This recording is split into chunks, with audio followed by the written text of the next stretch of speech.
तेल नहीं खाना है, केमिकल नहीं खाना, कुछ नहीं खाना है तो फिर कुछ नहीं हो। लेकिन यदि निकल रहा है तो उसको दबाने का काम कभी भी मत करे, कभी भी नहीं करना चाहिए। उसको दबाने का काम कभी न करे। हो रहा है वो हमारे लिए भगवान ने दिया हुआ वरदान है। तो लीवर का काम है शरीर में आए हुए रोगों को देखना, और देखने के बाद जैसे कि हमको बुखार हुआ, यदि पहले ही दिन हमने गोली ले ली तो वो फिर लीवर के ऊपर सीधा प्रहार करेगा, उसको डैमेज करेगा, किडनी को डैमेज करेगा। उससे अच्छा है 1 दिन 2 दिन 3 दिन तक आप यदि राह देखेंगे तो लीवर अपने आप उस प्रक्रिया को शुरू कर देगा जो अंदर आए हुए जंतु को मारेगा और आपकी जो रोग प्रतिकारक शक्ति है उसको और बढ़ाएगा। तो जो लीवर है वो क्यों खराब होता है? पता है आपको लीवर खराब होने का कारण? पता है? देखो, लीवर के खराब होने का सबसे बड़ा कारण, जो लोग भी ठंडा पीना पीते हैं, पेप्सी पिया, कोका पिया, थम्स अप पिया, स्प्राइट पिया, बोलते हैं हमने तो जीरा पी लिया, हमने तो काला कहाँ पिया, हमने तो पीला वाला पिया, मिरिंडा पी लिया, वो पी लिया, हमने तो एकदम सादी सोडा पी ली। अरे भाई, आप काला पियो या पीला पियो या सफेद पियो, लेकिन जिसको खोलने से आवाज आती है ना, वही केमिकल है। वो यदि शरीर में जाएगा तो लीवर को डैमेज करेगा।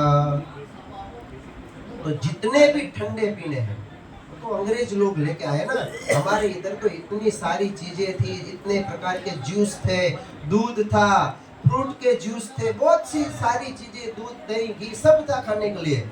वहां विदेशों में नहीं मिलता था, इसलिए उन्होंने स्वयं अपनाया और दूसरे लोगों को भी पीने के लिए मजबूर किया, उसका प्रचार किया, प्रसार किया, और आज हम मजे ले लेकर पीते हैं। हर रोज पीते, रास्ते में चलते फिरते घूमते ट्रैवलिंग करते, चलो ले लिया, थोड़ा पिज्जा खा लिया, बर्गर खा लिया, साथ में थोड़ा कोक दे दो, तो पिज्जा भी खाया, कोक भी पिया, और सीधा वो लीवर के ऊपर।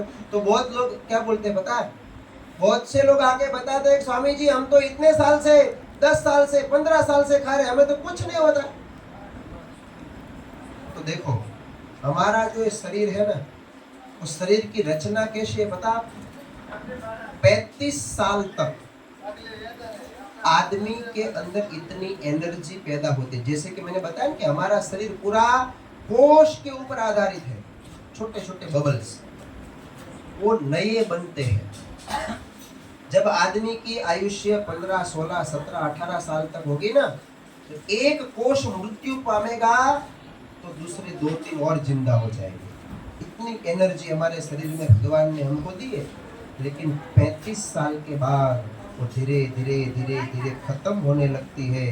फिर जो नए कोश यदि बनाने हैं तो उसके लिए आपको प्रयत्न करना पड़ेगा, उसको डेवलप करने पड़ेंगे, उसके लिए खाने का ख्याल रखना पड़ेगा, पीने का ख्याल रखना पड़ेगा, सोने का, उठने का, बैठने का, सभी जगह सभी तरीके का ख्याल रखना पड़ेगा। तो लीवर को यदि बर्बाद नहीं होने देना है तो ठंडा कोई भी चीज मत पियो जिसमें से गैस निकलता है, SOLS, उसमें क्या? Sodium loyal sulphur. तो इसी से हमारा लीवर डैमेज होता है। और दूसरा, जो भी होटल का लोग खाते हैं, पंजाबी खा लिया, चाइनीज खा लिया, ये खा लिया, वो खा लिया, उसमें भी इतने तरह तरह के वो सॉस, सोया सॉस, इतना वो चाइनीज वाले पंजाबी खाने में इतना ज्यादा डालते हैं, हमें थोड़ी देर के लिए खाने में टेस्टी लगता है, बहुत अच्छा था, बहुत अच्छा था। अब तो शादी ब्याह में भी होटल वाले तक तो ठीक था, लेकिन अब तो शादी ब्याह में भी जो रसोई करने वाला आता है वो भी डालता है, क्योंकि उसको और ऑर्डर मिले, सबको खाना अच्छा लगे, तो वो भी तरह तरह के केमिकल डालता है, हमको रोज खिलाते। इसलिए हमारे यहाँ एक कहावत है, हमारे गुजराती में कहावत है कि जिस गांव में जितनी होटलें होगी उस गांव में उतनी हॉस्पिटल होगी होगी और होगी। जैसे इधर होटल खुली, सोच लेना 1-2 महीने में उस गांव में एक हॉस्पिटल नहीं बनने वाली, क्योंकि हमने उसी होटल में जाकर न देखा न सोचा कुछ नहीं, और खाना और अभी तो हमने नियम बना लिया, हफ्ते में 2 दिन तो बाहर खाना ही खाना है, रविवार की छुट्टी तो रसोई में भी छुट्टी और बाहर खाने का हर रोज, फिर बीमार हो कितने दिनों का पुराना होता है। कहीं कहीं होटलों में तो अगले दिन का भी ठंडा गर्म करके दे देते, लेकिन हमें उसको खाना ही नहीं यदि शरीर को अच्छा रखना है तो। और लास्ट में आता है हमारा जो पाचन तंत्र, छोटी आंत और बड़ी आंत। कितने दिन की प्रोसेस है पता है आपको? 40 दिन तक प्रोसेस चलती है हमारे शरीर में जो खाना जाता है। यदि हमने जो खाना खाया है उसको पूरे का पूरा काम में लेना है तो 40 दिन तक की प्रोसेस आयुर्वेद में बताई है। छोटी आंत में, बड़ी आंत में, फिर उसका रस बनेगा, फिर रक्त बनेगा, फिर मेद बनेगा, मज्जा बनेगा, अस्थि बनेगा और लास्ट में वीर्य के तेज बनेगा। 8 है, हर एक प्रक्रिया में 5-5 दिन का समय है। लोग बताते हैं कि आयुर्वेद की मेडिसिन लेने में टाइम क्यों लगता है, उसका कारण यह है यदि हमने आज कोई आयुर्वेद की दवाई ली तो जो उसकी प्रक्रिया है 5 दिन इधर 5 दिन इधर, फिर जब तक वो रस नहीं बनेगी और रस बनने के बाद जब तक वो लहू में नहीं ऐड होगी तब तक उसका असर हमें होता नहीं। इसलिए आयुर्वेद में थोड़ा टाइम लगता है, 10 दिन 15 दिन 20 दिन के बाद उसकी असर होती है। तो ये हमारा जो पूरा का पूरा शरीर है वो शरीर वो काम करता है। उसके लिए क्या करना पड़ेगा, उसको यदि सही रखना है तो क्या करना है, तो आप देख लो सुबह से जब जितने बजे आप उठते हो तब से लेके रात को सोने तक के समय में यदि आप देखो तो वहीं आपकी बीमारी को आप पकड़ सकते हैं। सुबह उठने से पहले सबसे पहले क्या करना है, आज के समय में सबसे बड़ी समस्या क्या है पता है आपको? अब तो गांव में भी कैंसर के पेशेंट बढ़ने लगे हैं। क्यों बढ़ते हैं कैंसर के पेशेंट? तो एक रिसर्च, कल आपको जो धूप बत्ती सिखाई जाएगी ना, इधर धूप बनाने का, गोबर की जो प्रोडक्ट है, तो आपको जब धूप बनाने का सिखाएगा तो आपको हर घर में धूप जो बनाया है इधर, वो हर घर में पहुंचाने का है। तो कैसे पहुंचाओगे आप? तो एक रिसर्च है। आप 2-3 साल पहले आपने शायद सुना होगा, तो जी न्यूज के ऊपर एक कार्यक्रम आता था, DNA, सुधीर चौधरी चलाते थे। उन्होंने एक कैंसर का स्पेशल एपिसोड लिया था। उन्होंने बताया कि कैंसर क्यों होता है। तो उन्होंने रिसर्च पेपर के साथ बताया कि जितने कैंसर सिगरेट के धुएं से नहीं होते, उससे भी ज्यादा कैंसर अगरबत्ती के धुएं से होते हैं। क्यों? तो यदि आप धूप बनाओगे तो उसको कैसे बेचोगे? तो लोगों तक जब आप जाओगे बेचने के लिए तो उसको आपको सही तरीके से बेचने का तरीका भी आना पड़ेगा, आना चाहिए ना, तभी लोग लेंगे। तो 2 कारण है, आध्यात्मिक कारण, साइंटिफिक कारण। अध्यात्म का कारण क्या है? हमारे शास्त्रों में, वेदों में लिखा गया कि जिस घर में बांस को जलाया जाता है वहाँ पितृ का वास है। बांस को कभी जलाना नहीं। जिस घर में यदि बांस जला तो पितृ दोष लगेगा। तो अगरबत्ती किससे बनती है? बांस। इसलिए तो जब आदमी की मृत्यु होती है बांस की ननामी में सुला के स्मशान में ले जाते हैं, लेकिन जिस ननामी में सुला के उसको ले गए हैं उसको नहीं जलाते, उसको साइड में रख देते हैं, क्योंकि हमारे धर्म ग्रंथों में बांस को जलाना वर्जित है। और साइंटिफिक कारण क्या है? अगरबत्ती के ऊपर जो एक केमिकल जो डालते हैं उसको बोलते हैं फैथलेट नाम का केमिकल। वो फैथलेट केमिकल जब हम जलाते हैं, आदमी सबसे ज्यादा समय कहाँ बिताता है? अपने घर में। जिस घर में वो रहता है उसी घर में वो अगरबत्ती का धुआं चलेगा और सांस के द्वारा हमारे शरीर में जाएगा, मुंह के द्वारा जाएगा, तो फिर कैंसर होगा। तो अगरबत्ती को नहीं जलाना है। इस चीज का जब यहाँ से आप कल बनाना सीखोगे ना, लोगों तक यदि बेचना हो तो उस जो भी चीज आप बनाओगे उसको कैसे बेचना है, उसका क्या प्रमाण है, हमारे शास्त्रों में वो उसके बारे में क्या क्या बोला गया है, वो सब आपके पास जानकारी होगी तभी लोग लेंगे। मूर्ख नहीं है कि अगरबत्ती को आपने बोल दिया और बंद कर दिया। उसको आपको बताना पड़ेगा प्रूफ करके कि अगरबत्ती की जगह पे आपको धूप जलाना है, तो उससे भी कैंसर होता है। और यदि कैंसर को मिटाना है तो उसका क्या रास्ता है पता है आपको? कैंसर के सेल्स होते हैं शरीर में, कैंसर के सेल्स को जब तक हम नहीं मारेंगे तब तक कैंसर को खत्म नहीं किया जा सकता। तो कैंसर के सेल्स को कैसे मारेंगे हम? जो अभी जो एलोपैथी वाले जो कीमो देते हैं ना, वो भी तो सेल्स को मारने के लिए इतनी ज्यादा हीटिंग देते हैं।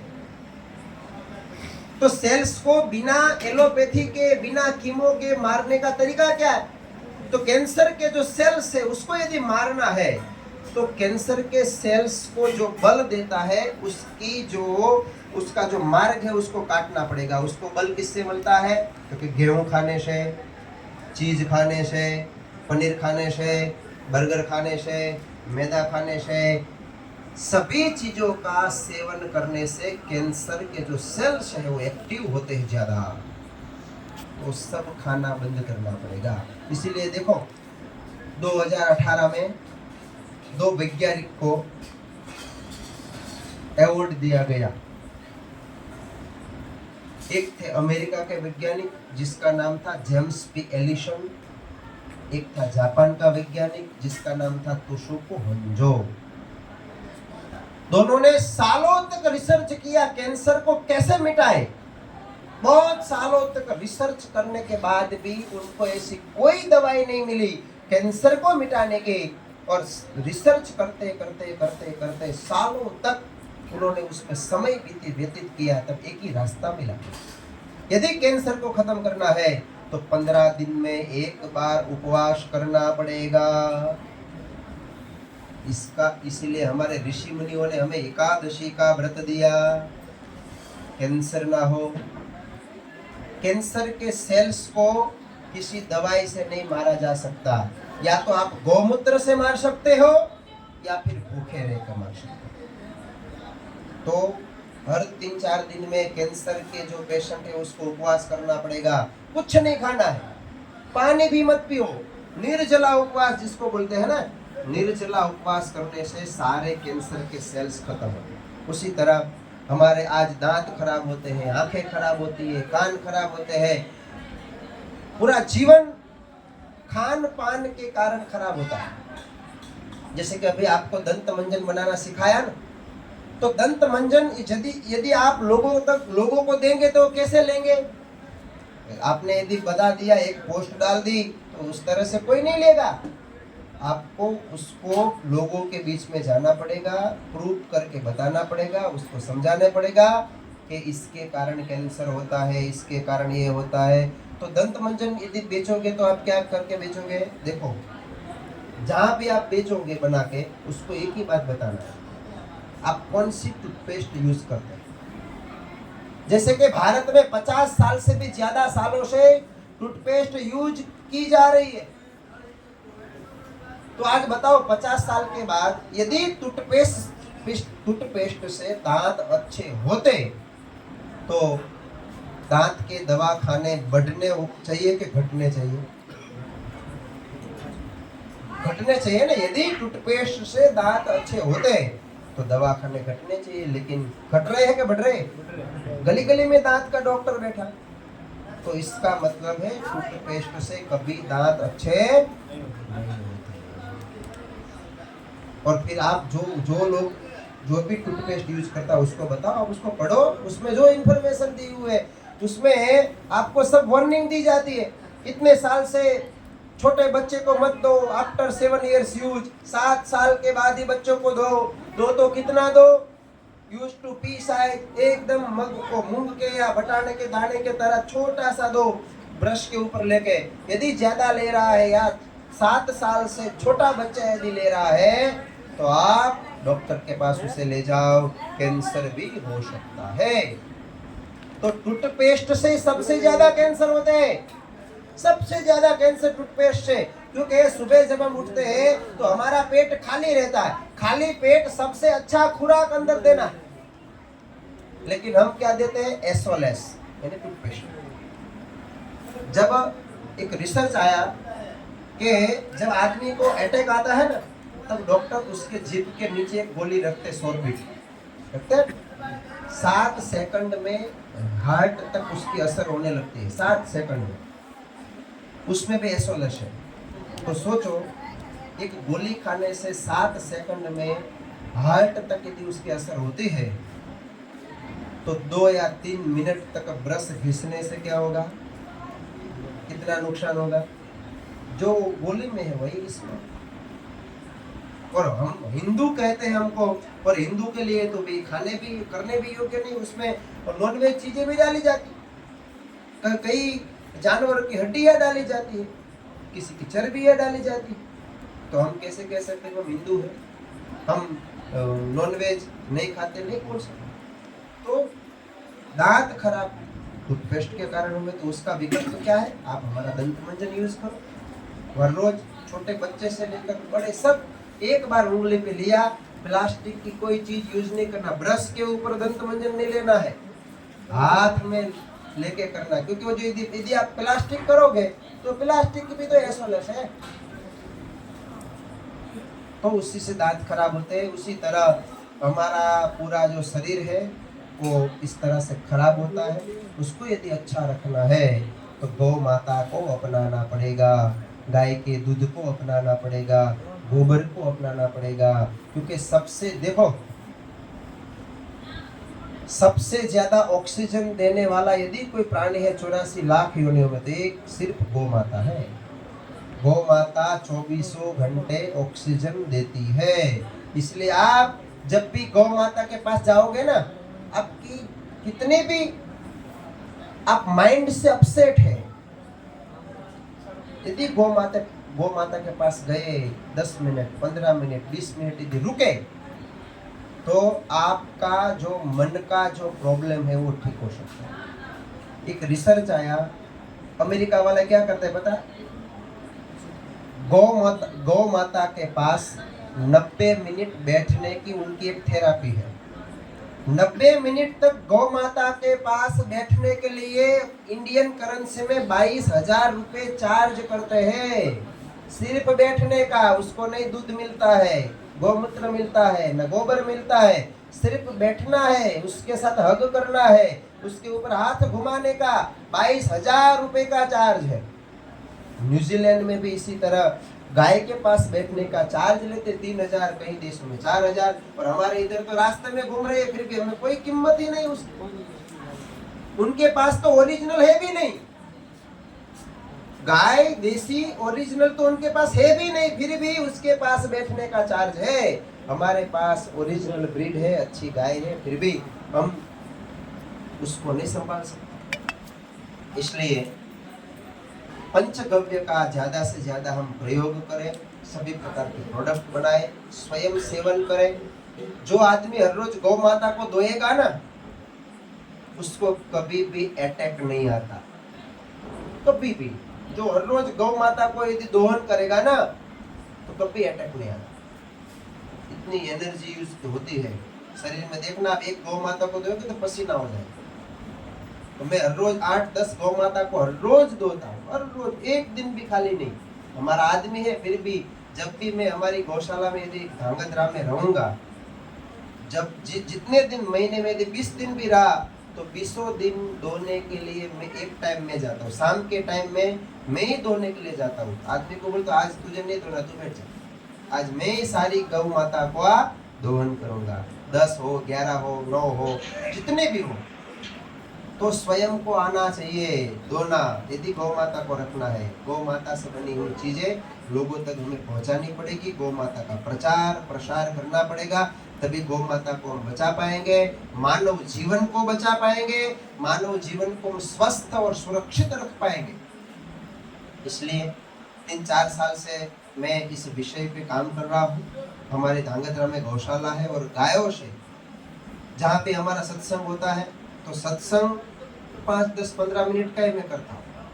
1 घंटा 2 घंटा गौ माता के विषय पे ही बात करता हूँ। लोगों को स्वस्थ रखना है, सुरक्षित रखना है, रोगों से मुक्ति दिलानी है। यदि समाज को देखो अब क्या होगा पता है, अब कोई भी हमें हमारे साथ युद्ध करने के लिए आएगा तो बंदूक से नहीं करेगा, तलवार से नहीं करेगा, बारूद और गोले से युद्ध अभी कभी नहीं होने वाला है। यार लिख लो, अब जो युद्ध होगा वो स्वास्थ्य के विषय पे होगा। जिस देश के लोगों का स्वास्थ्य अच्छा है वही राज करेगा। जिस देश के लोगों का शरीर अच्छा है उन्हीं का युग आने वाला है।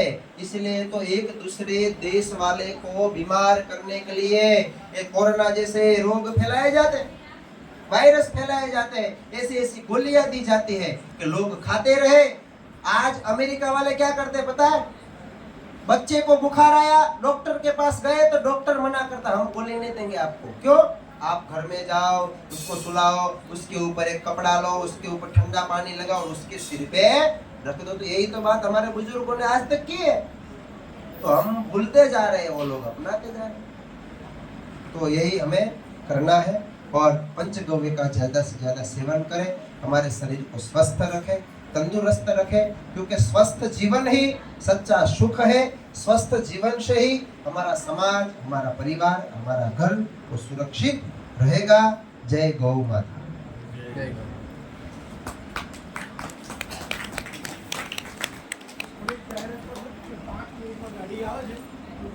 બેટરી ડાઉન હોતા નહીં શક્ય હતા સુધી બધા આવી જશે મળતું છે નહીં હોતા બીજો ફેરો પ્રમાણ છે એટલે